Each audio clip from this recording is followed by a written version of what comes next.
Kunst hat die wunderbare Möglichkeit, diese Gedanken auch zu Menschen zu bringen und dann hoffentlich auch etwas zu bewegen.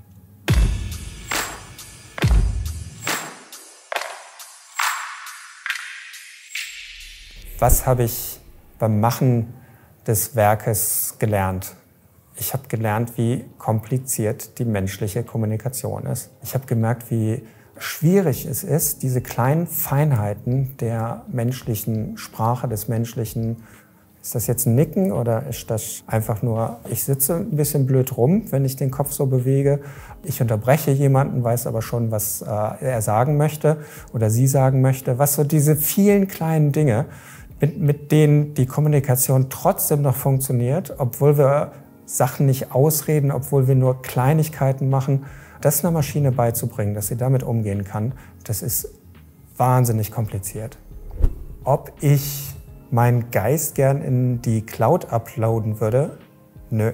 Ich bin ein Klumpen Fleisch und das ist auch gut so. Ich kann es mir nicht vorstellen und will es mir nicht vorstellen, nur noch Nullen und Einsen zu sein. Weil worüber denke ich dann nach? Ich habe ja meinen Körper, mit dem ich alles Mögliche machen kann. Und wenn ich praktisch nicht mehr bin, außer meinem Geist, dann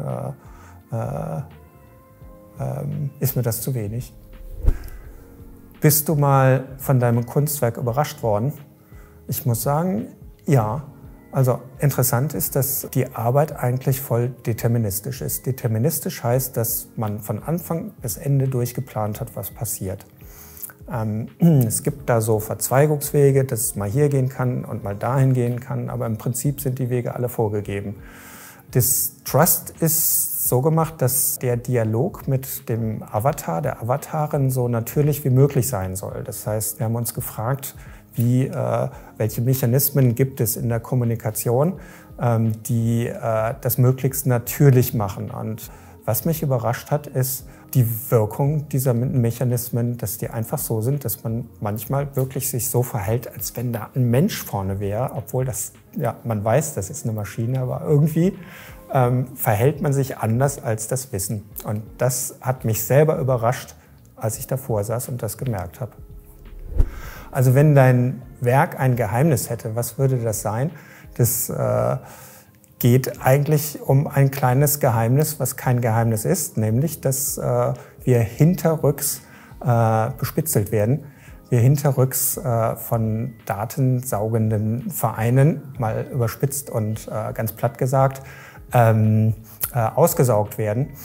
Es geht darum, dass wir uns keine Gedanken darüber machen, obwohl wir es eigentlich wissen, dass wir unsere Daten preisgeben und damit pures Geld preisgeben.